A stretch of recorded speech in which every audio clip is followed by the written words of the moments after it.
For the longest time, the way employers handled health benefits was pretty predictable. But costs are up, the workforce has changed, and frankly, that old script is being completely rewritten. So today, we're going to dive into a totally new chapter in benefit strategy. I mean, if you're a business leader, does any of this ring a bell? It's that feeling you get every year when the renewal quotes come in, and they've jumped, 15, 20%?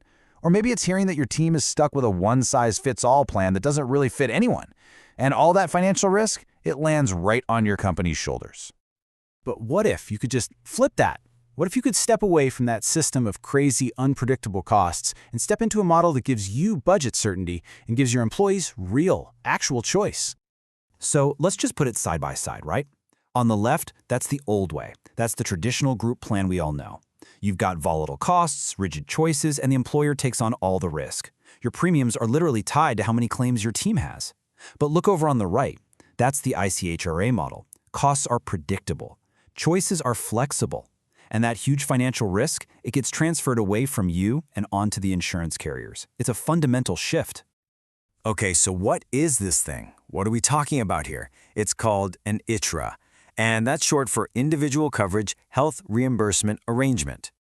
Let's unpack that, because the name is a mouthful. The most important thing to get is that an ICHRA, it isn't a health plan at all. It's a different approach. It's a formal, tax-free allowance that you, the employer, give to your people so they can go out and buy their own health insurance.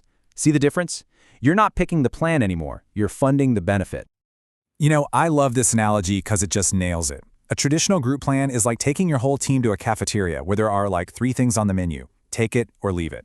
An ICHRA, on the other hand, is like giving everyone a lunch stipend and telling them to go to any restaurant they want. It's a total shift from a defined benefit to a defined contribution. And how it works is honestly so simple. First, you just decide on a monthly budget. That's your allowance. Second, your employees get to go shopping on the individual market for a plan that actually fits their life. And third, they just show you proof they paid their premium and you reimburse them for it, tax-free. It's clean, it's simple, and it works for everyone. And this is what's so cool about it. It's not just about saving the company money or just about giving employees something nice. It's really designed to be a win for everybody. So let's look at how that actually breaks down. So for the business, for the balance sheet, this is a huge deal. First, you get total cost predictability.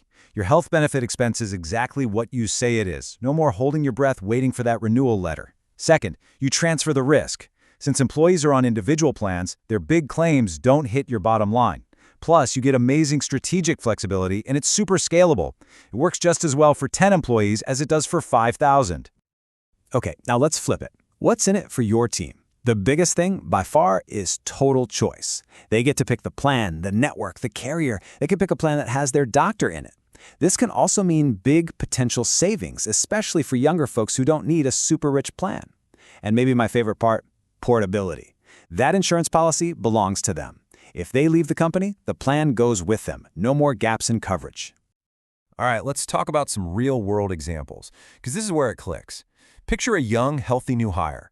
With a traditional plan, they're probably overpaying for benefits they'll never use. But with an ICHRA, they can grab an affordable bronze plan that's perfect for them, use the allowance, and maybe even pocket the difference.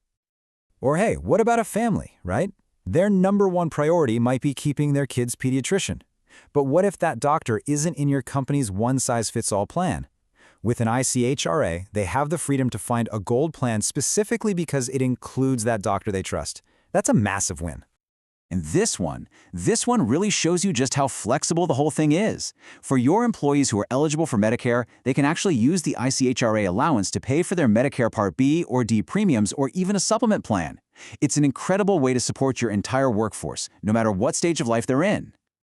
Okay, so you're probably thinking, this sounds great, but it also sounds complicated. What about the rules? What about compliance? And that's a great question. So let's get into how you make this work within the rules. So one of the most powerful features of an ICHRA is this idea of employee classes. It basically means you're not stuck with a one-size-fits-all approach. You can set different allowance amounts for different groups. Maybe your salaried employees get one amount and your hourly workers get another. Or you can adjust it based on location. You can even offer an ICHRA to just one class of employees while keeping another class on a traditional plan. It's incredibly flexible.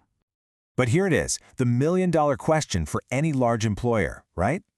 How do you make sure this whole thing satisfies the Affordable Care Act, the ACA, so you can avoid those massive penalties? And the answer to that question all boils down to something called the affordability test. Now, this isn't just a guideline. It's a critical formula you have to get right. Passing this test is what proves to the government that your ICHRA is a real, meaningful offer of coverage. It's literally the key to satisfying the ACA's employer mandate. So how does the math actually work? Well, it's surprisingly specific. First, for each employee, you have to find the price of the lowest cost silver plan available to them right where they live. That's the benchmark. Then, you subtract your monthly ICHRA allowance. And whatever that final number is, the amount the employee still has to pay out of pocket, that's what has to be affordable. So that word, affordable, what does it actually mean? Well, the government gives us a number, and it changes every year. For 2024, that final amount an employee has to chip in can't be more than 8.39% of their household income. Getting this calculation right is the absolute key to making the whole thing compliant. Okay, we've covered a lot.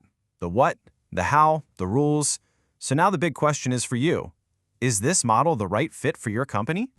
You can kind of use this table as a checklist. If you're nodding your head to any of the problems on the left, volatile costs, a diverse workforce, too much admin work, then what ICHR offers on the right is a direct solution. It's a powerful tool if you're trying to offer a modern, attractive benefit to recruit and keep the best people. Now, I gotta be real with you. This isn't something you just flip a switch on and it's perfect. A successful launch means doing your homework. You've got to check out the insurance markets where your people live, run all the affordability numbers, and maybe most importantly, you have to communicate this change really clearly to your team. And that's really what it all comes down to, right? The whole idea of ICHRA asks a fundamental question. Is your goal to just cover your employees with one plan that you picked for them? Or is your goal to contribute to their health and well-being by giving them the money and the freedom to choose for themselves? For more and more companies, that answer is becoming pretty clear.